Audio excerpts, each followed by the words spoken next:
Hi, I'm Tim. Welcome to Watchbox, and thanks for logging on. If you love this watch, email me, tmosso@thewatchbox.com. It's in the description below.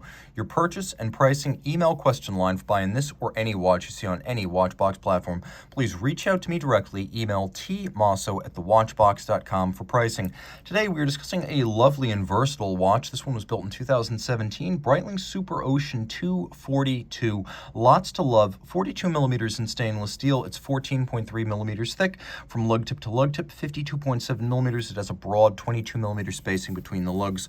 We'll throw it on my wrist. My wrist is 16 centimeters in circumference. It's a big watch. I wouldn't actually wear this watch on a wrist much smaller than 15 centimeters circumference because it is physically massive and the lug span is immense. That said, it's not terribly thick. 14 and change. That'll easily fit underneath a jacket cuff. 14.3 is not all that much for a 1,000 meter automatic diver.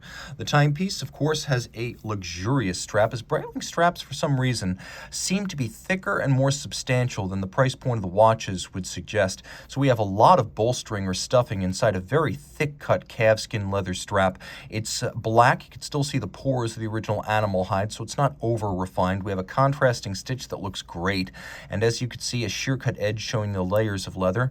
We have on the underside a signal yellow bottom. You can't see any of this when it's on the wrist. Note there are no holes in the strap. This is a system designed to be retained by a buckle that crimps in order to hold. So you actually tuck this in, you crimp it down, and then there's no need for minder loops topside, and you can't see any of the excess length because it's underneath the body of the clasp. The clasp, as you can see, is all of high polish.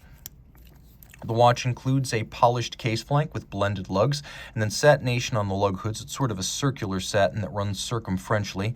We have a helium escape valve on the flank of the case. This is a 1,000-meter diver, and this is here for saturation divers. If you need to release helium from the inside of your watch as you surface, this will do so automatically so you don't blow out your seals and crystal. You can see that the bezel is a captive bezel held to the case using screws. This is a more secure arrangement than a snap-on bezel as used by Tag, Omega, and Rolex. So it'll take your watchmaker a bit more time to dismantle this bezel to clean it. That's not your problem. All you need to know is it makes your bezel more durable and basically impossible to remove by violence. Screw down crown, as you can see, with a deep, thick, and relatively easy to grip knurling. We also have a pointed crown guard structure. That's a nice little reference to history. The bezel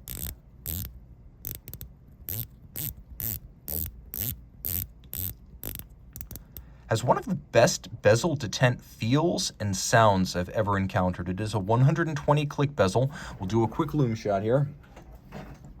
It's easy to read the bezel pearl against the minute hand at night, as the pearl is very large. We have both indices and numerals loomed on the dial. And note, all three hands loomed, including the seconds hand. Every dive watch should have that feature, but for some reason they don't.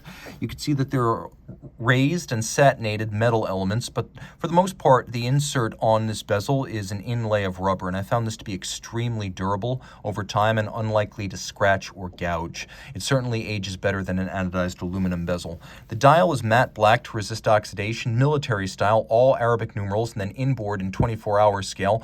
You just need to remember what part of the day you are in to use that scale. There's a Rayhaut outboard, a little sloped chaptering that visually unifies the bezel with the dial base. You also have this inner ring, this metal ring between the bezel and the sapphire. That's called the chimney on Breitling watches, and it protects the sapphire from shock that may be caused by pressure against the bezel or movement of the bezel. The dial, of course, includes rhodium-plated steel hands for high contrast with the dial base, and because this is caliber 17 inside, it's a certified chronometer. Caliber 17 is the ETA 28242, bidirectional automatic winding, 38-hour power reserve. It has both stop seconds and a quick set date, pivots on 25 joules and beats away at 28,800 vibrations per hour. And of course, it is 5-position adjusted and certified as a Swiss chronometer, so a very tough, but also a very accurate movement.